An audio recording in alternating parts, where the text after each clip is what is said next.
Nancy Attendance, sa Pokor Libutan, sa Pokor Lunas, sa Pokor Pagaranga, sa Pokor Rosario, sa Pokor Tulo,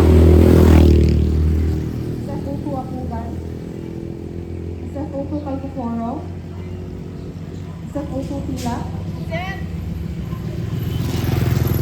sa Pokor Wow, sa Pokor Bago, sa Pokor Bruno, sa Pokor Bunani, sa Pokor Dayata, sa Pokor Ider, sa Pokor Kupon, sa Pokor Redulia, FO3 Bando, FO3 Bulan, FO3 Maulari, FO3 Montano, FO3 Saluman Lavres, FO3 Sumingit, FO2 Agsede,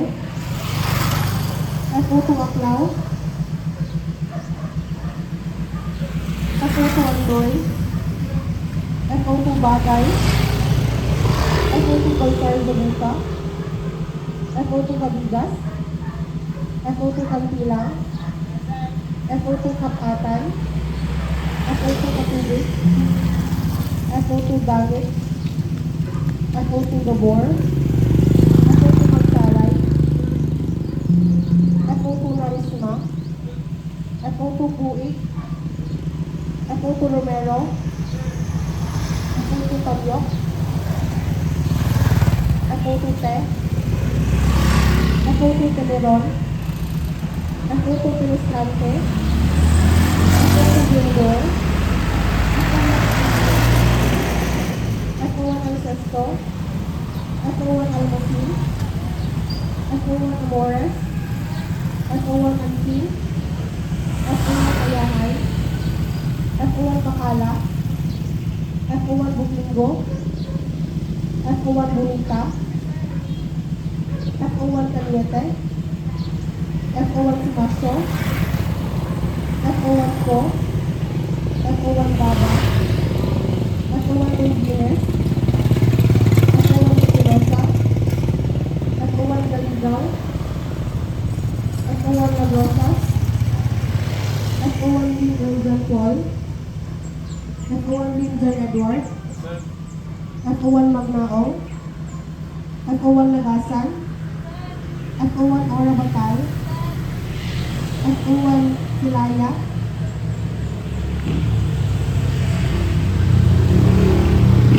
FO1 Ubalde, FO1 Ubaog, FO1 Umbal, Engineer Baang, Engineer Bulaga. Present.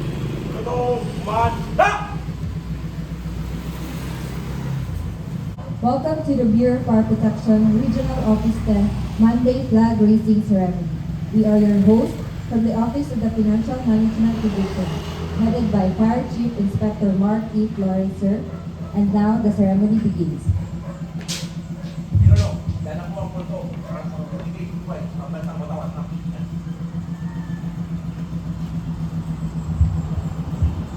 As we begin the week, let us all invoke the presence of the Almighty with a prayer, to be led by FFO1 Michelle A. Bahoy.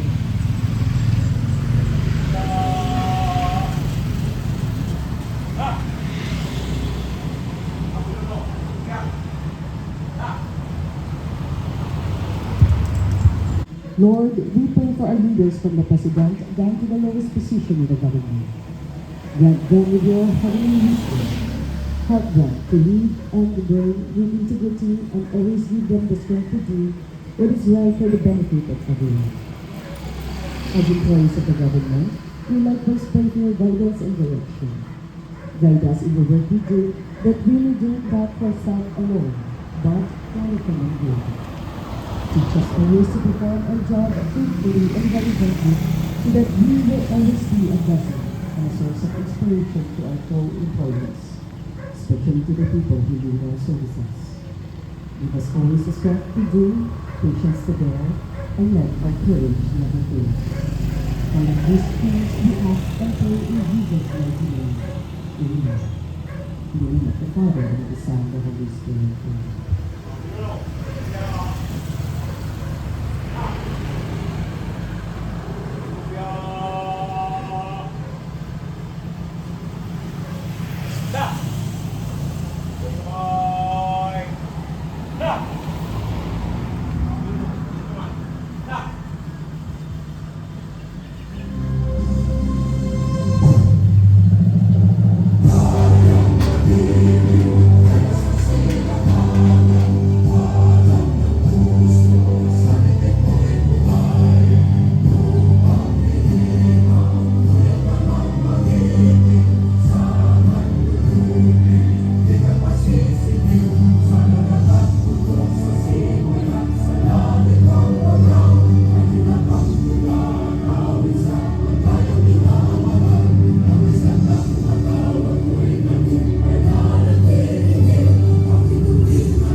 manumpa sa bawat ng Pilipinas.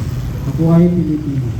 Taos pusong manumpa sa wakay ng Pilipinas at sa bansang kanyang sinasaksa, na may dangal, katarungan at kalayaan na pinakikilos ng sagayanang makadiyos, at makabansa. Manumpa ng lingkod bayan sa bagong milenyo. Ako ay isang lingkod bayan. Pangangalagaan kong tiwalang pinakuloob ng mamamayan. Naglilingkod ako ng may malasakit, kapatan at kausayan na walang pinipilingan. Magiging mabuting halimbawa ako at nagbibigay ng pag-asa at inspirasyon sa aking kapwa lingkod bayan. Hilingan ko ang aking sariling kakayahan upang sa lahat ng panahon ay mapaglikuran ko ng buong kausayan ang sambayanan. Hindi ako makikibahagi sa mga kapilian sa pamahalaan. Pipigilan at isiniwanag ko ito sa pamamagitan ng tama at angkop na pamamaraan.